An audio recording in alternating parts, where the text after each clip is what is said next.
Welcome back to Sledhead 24/7. You know, snowmobiling is an international sport. I don't know, I race in Russia, Finland, Norway, Iceland, all over Europe. And for further proof, we're gonna crank open the video vault and look at some hidden treasures, compliments of Ski-Doo. On the track and on the podium, Ski-Doo has earned plenty of respect. Snowcross racer Tim Tremblay makes it look so easy. But Tremblay's backed up by decades of tradition.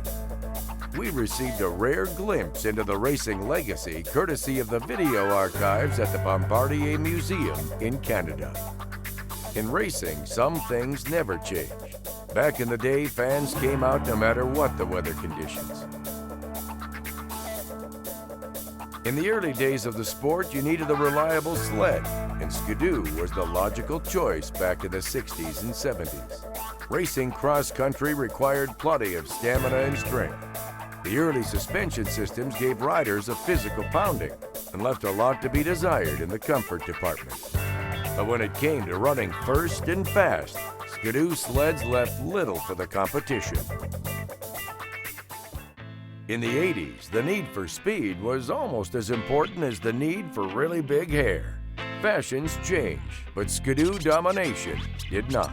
Racers in yellow took the top prize in hill climbs, oval, and cross-country. In the 1990s, grass drags quickly became another area of Ski-Doo domination.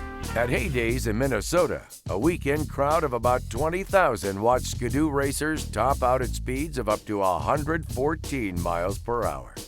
And afterwards, fans celebrated the only way they knew how, dancing amid a cookout. Later, as the ice formed, Ski-Doo continued to dominate.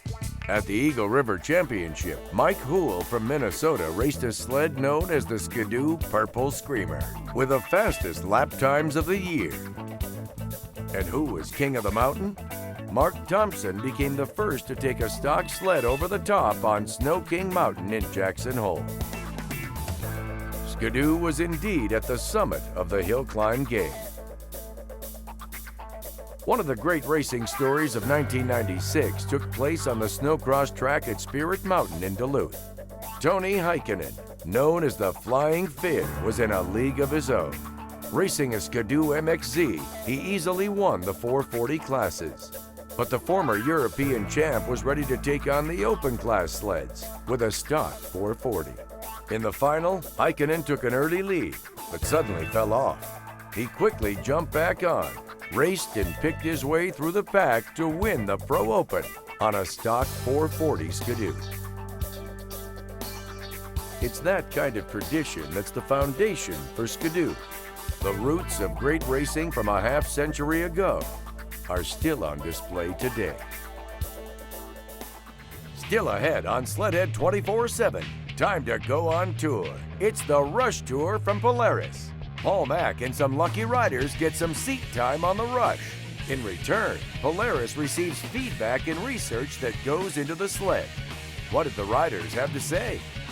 And later, it's game day for SledX as we take our project sled out to ERX Motor Park.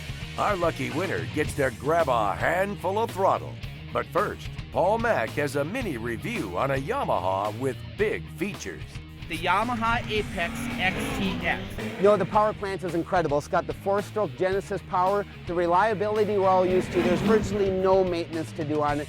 There is no oil consumption. Remember, it's 4-stroke. Has fantastic smooth power.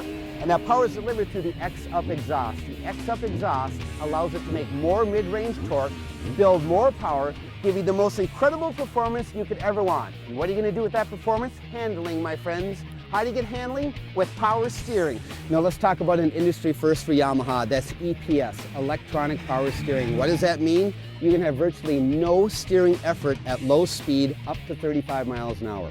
After 35 miles an hour, it slowly fades away. It's a linear, gradual response. You're back to regular steering without any power assist at high speed, so you don't overcorrect or undercorrect. There is nothing like it. Sledhead 24/7 is brought to you by Amsoil, the first in synthetics.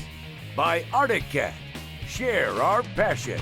Loctite, the professional's choice. And by Polaris, terrain domination.